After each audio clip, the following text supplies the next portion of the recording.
નમસ્કાર મિત્રો. મિત્રો, કામધેનુ યુનિવર્સિટીમાં 2026ની એક જુનિયર ક્લાર્કની ભરતી આવી ગઈ છે. આ વિડીયોની અંદર આપણે આ ભરતી વિશે કેટલી જગ્યાઓ ઉપર ભરતી આવી છે તેની વાત કરીશું, પગાર ધોરણની વાત કરીશું, શૈક્ષણિક લાયકાત કેટલી છે તેની વાત કરીશું, વય મર્યાદા અંગે વાત કરીશું, અરજી કરવાનો સમયગાળો કયો છે તેની વાત કરીશું, પરીક્ષા વિશે વાત કરીશું, પરીક્ષાના માળખા વિશે વાત કરીશું, પ્રાથમિક અને મુખ્ય પરીક્ષાનો સિલેબસ શું છે તેની વિશે વાત કરીશું, તેમજ આ પરીક્ષાના અન્ય અને ભરતીના અન્ય કયા કયા નિયમો છે તેની આપણે વાત કરીશું. મિત્રો, તે પહેલા તમને જણાવી દઉં કે જો આ વિડીયો તમે યુટ્યુબ ઉપર જોઈ રહ્યા હોય તો મારી યુટ્યુબ ચેનલને સબસ્ક્રાઇબ કરી લેજો, અને જો આ વિડીયો તમે ફેસબુકના માધ્યમથી જોઈ રહ્યા હોય તો મારા ફેસબુક પેજને ફોલો કરી લેજો. તો ચાલો મિત્રો, આપણે વિડીયોને શરૂ કરીએ.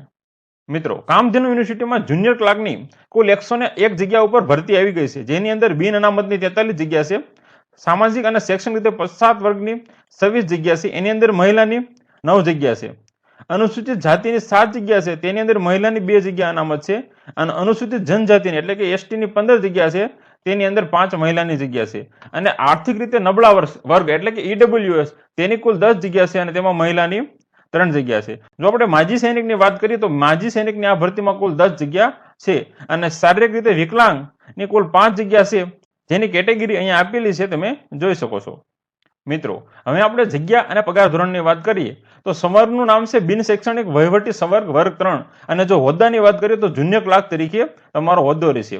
તમારો પ્રથમ 5 વર્ષનો ફિક્સ પગાર 26,000 રહેશે, અને 5 વર્ષ પછી તમને લાંબા ગાળાની નિમણૂક આપવામાં આવશે ત્યારે 7મા પગાર પંચ મુજબ લેવલ 2 માં તમારો પગાર 19,900 થી 63,200 ગણાશે, અને આની ઉપર તમને અન્ય ભથ્થા મળવાપાત્ર થશે. મિત્રો, હવે આ ભરતી વિશે હવે આ ભરતી માટે આપણે શૈક્ષણિક લાયકાતની વાત કરીએ. આ શૈક્ષણિક લાયકાત 31 જુલાઈ 2026ની સ્થિતિએ તમારી પાસે હોવી જોઈએ. એટલે કે તમારી પાસે સ્નાતક પદવી એટલે કે તમે બેચલર ડિગ્રી કોઈ પણ માન્ય યુનિવર્સિટીમાંથી તમે સ્નાતક થયેલા હોવા જોઈએ. તમારી પાસે કમ્પ્યુટરનું જ્ઞાન હોવું જોઈએ, એટલે કે ડિપ્લોમા અથવા ડિગ્રી તમે સર્ટિફિકેટ મેળવેલું હોવું જોઈએ, અથવા ધોરણ 10 અથવા 12માં તમે કમ્પ્યુટર વિષય સાથે પાસ થયેલા હોવા જોઈએ. અને ભાષાકીય જ્ઞાનની વાત કરીએ તો ગુજરાતી અને હિન્દી બંને ભાષાનું તમને પૂરતું જ્ઞાન હોવું જરૂરી છે. મિત્રો, હવે આ ભરતી માટેની વય મર્યાદાની વાત કરીએ તો લઘુત્તમ 20 વર્ષ અને મહત્તમ એટલે કે મેક્સિમમ 35 વર્ષ સુધીના ઉમેદવાર આમાં અરજી કરી શકે છે, અને આ ઉંમર તમારી 31 જુલાઈ 2026ની સ્થિતિએ જોવાની રહેશે. પરંતુ સરકારના જે અનામત વર્ગોને જે છૂટછાટ આપવામાં આવે છે તેની આપણે આગળ વાત કરીશું. હવે કઈ કેટેગરીમાં કેટલી ઉંમરની છૂટછાટ મળવાપાત્ર છે તેની વાત કરીએ તો જે સામાન્ય કેટેગરીની મહિલા હોય તેમને 5 વર્ષની છૂટછાટ મળવાપાત્ર છે, પરંતુ મેક્સિમમ 45 વર્ષ છે. અનામત કેટેગરીના પુરુષ હોય તેમને પણ 5 વર્ષની છૂટછાટ મળવાપાત્ર છે, પણ તેમાં પણ મેક્સિમમ વર્ષ 50 વર્ષ છે. અનામત કેટેગરીની જે મહિલા ઉમેદવાર હોય તેમને 10 વર્ષની છૂટછાટ મળવાપાત્ર છે, પરંતુ તેમાં પણ મેક્સિમમ 45 વર્ષ છે. દિવ્યાંગ સામાન્ય પુરુષ હોય એટલે કે દિવ્યાંગ કેટેગરીનો સામાન્ય જનરલનો પુરુષ હોય તો તેને 10 વર્ષની છૂટછાટ મળવાપાત્ર છે, પરંતુ તેમાં પણ મેક્સિમમ 45 વર્ષ સુધી જ લાભ મળવાપાત્ર છે. દિવ્યાંગ ઉમેદવાર જે સામાન્ય મહિલા કેટેગરી હોય તો તેને 15 વર્ષની છૂટછાટ મળવાપાત્ર છે, અને મેક્સિમમ ઉંમર 45 વર્ષ સુધી અરજી થઈ શકે છે. દિવ્યાંગ ઉમેદવાર અનામત પુરુષ હોય એટલે કે એસસી એસટી ઈડબ્લ્યુએસસી ના ઉમેદવાર હોય તો તેને પણ 15 વર્ષની છૂટછાટ મળવાપાત્ર છે, અને મેક્સિમમ 45 વર્ષ સુધી અરજી કરી શકે છે. અને જે દિવ્યાંગ ઉમેદવાર અનામત મહિલા હોય તો તેને વધુમાં વધુ 20 વર્ષની છૂટછાટ મળવાપાત્ર છે, પરંતુ મેક્સિમમ 45 વર્ષ સુધી અરજી કરી શકે છે, કેમ કે કોઈ પણ સંજોગોમાં મહત્તમ વય મર્યાદા 45 વર્ષથી વધુ હોવી જોઈએ નહીં, એ નિયમ છે. એટલે 45 વર્ષથી ઉપરના કોઈ ઉમેદવાર આમાં અરજી કરી શકે નહીં. મિત્રો, હવે આપણે અરજી કરવાનો સમયગાળો જોઈએ તો 1 જુલાઈ 2026ના રોજથી અરજી કરવાનું શરૂ થઈ ગયું છે, અને અરજી કરવાની છેલ્લી તારીખ 31 જુલાઈ 2027ના રાતના 23:59 સુધી તમે અરજી કરી શકો છો. અરજી ફરજિયાત ઓનલાઈન જ કરવાની રહેશે, અને અરજી કરવા માટે www.kamdhenuuni.edu.in તમે અહીંયા વેબસાઇટ જોઈ શકો છો. આ વેબસાઇટ ઉપર તમારે અરજી કરવાની રહેશે. મિત્રો, હવે આ ભરતીની જે ઓનલાઈન પરીક્ષા ફી છે તેની વાત કરીશું. મિત્રો, બિન અનામત વર્ગને 1,000 રૂપિયા પરીક્ષા ફી પ્લસ બેંક ચાર્जेस ચૂકવવાના રહેશે, જ્યારે અનામત વર્ગ જેવા કે ઈડબ્લ્યુએસ, એસસી એસટી ઓબીસી તથા દિવ્યાંગ ઉમેદવારોએ 500 રૂપિયા પ્લસ બેંક ચાર્जेस ભરવાના છે, અને માજી સૈનિકોએ કોઈ પણ પ્રકારની ફી ભરવાની રહેતી નથી. મિત્રો, ફી માત્ર ઓનલાઈન માધ્યમથી જ ભરવાની રહેશે, અને ભરેલી ફી કોઈ પણ સંજોગોમાં તમને પરત મળવાપાત્ર રહેશે નહીં. મિત્રો, હવે આપણે આ ભરતીની પસંદગી પ્રક્રિયાના મુખ્ય તબક્કા જોઈએ.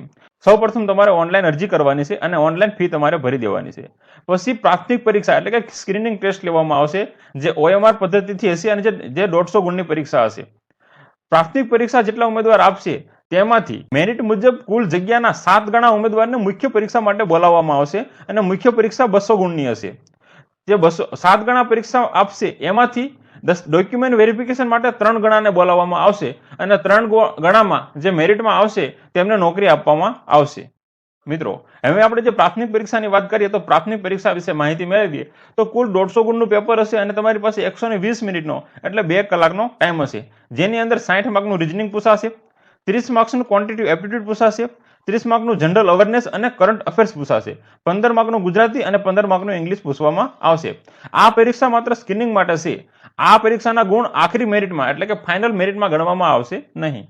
મિત્રો, હવે આપણે બીજી પરીક્ષા અને જે મુખ્ય પરીક્ષા છે તેની વાત કરીએ તો કુલ 200 ગુણનું પેપર હશે અને 120 મિનિટ એટલે કે 2 કલાકનો ટાઈમ હશે. આ જે મુખ્ય પરીક્ષા છે તે પણ OMR પદ્ધતિથી CBRT પદ્ધતિથી લેવામાં આવશે.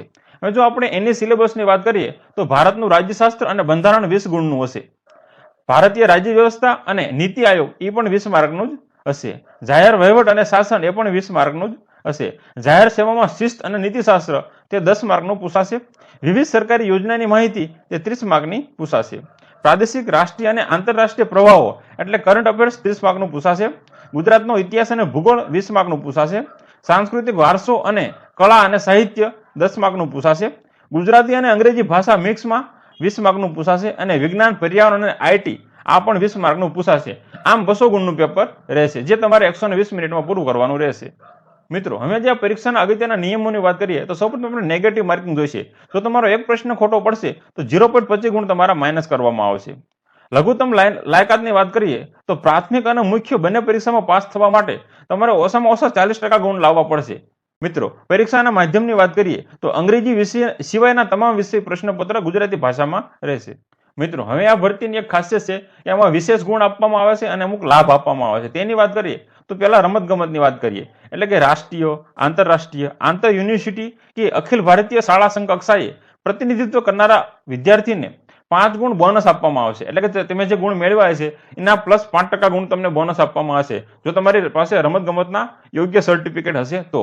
મિત્રો, હવે જે વિધવા મહિલા હોય તેમની વાત કરીએ તો પસંદગીમાં અગ્રતા માટે મેળવેલ ગુણના 5% ગુણ ઉમેરી તમારું મેરિટ બનાવવામાં આવશે. પરંતુ એક શરત છે, તમે પુનઃલગ્ન ન કરેલા હોવા જોઈએ. તો તમને મેળવેલા ગુણના 5% ગુણ તમારી અગ્રતા, તમારી જલ્દી પસંદગી થાય એ માટે 5% ગુણ આપવામાં આવશે. મિત્રો, હવે દિવ્યાંગ ઉમેદવારની વાત કરીએ તો પરીક્ષામાં દિવ્યાંગ ઉમેદવારને પ્રત્યેક કલાક દીઠ 20 મિનિટનો વધારાનો ટાઈમ આપવામાં આવશે. એટલે કે 2 કલાકનું પેપર હોય તો તમને 40 મિનિટ એક્સ્ટ્રા આપવામાં આવશે. મિત્રો, આ ભરતી વિશે વધુ માહિતી માટે તમે મને કોમેન્ટ કરી શકો છો. તમારે ઓનલાઈન અરજી કરવા માટે જે સત્તાવાર વેબસાઇટ આપી છે આ વેબસાઇટ ઉપર તમારે ઓનલાઈન અરજી કરવાની રહેશે અને વધુ માહિતી માટે હેલ્પલાઇન નંબર અને તમે ઈમેલ આઈડીનો પણ ઉપયોગ કરી શકો છો.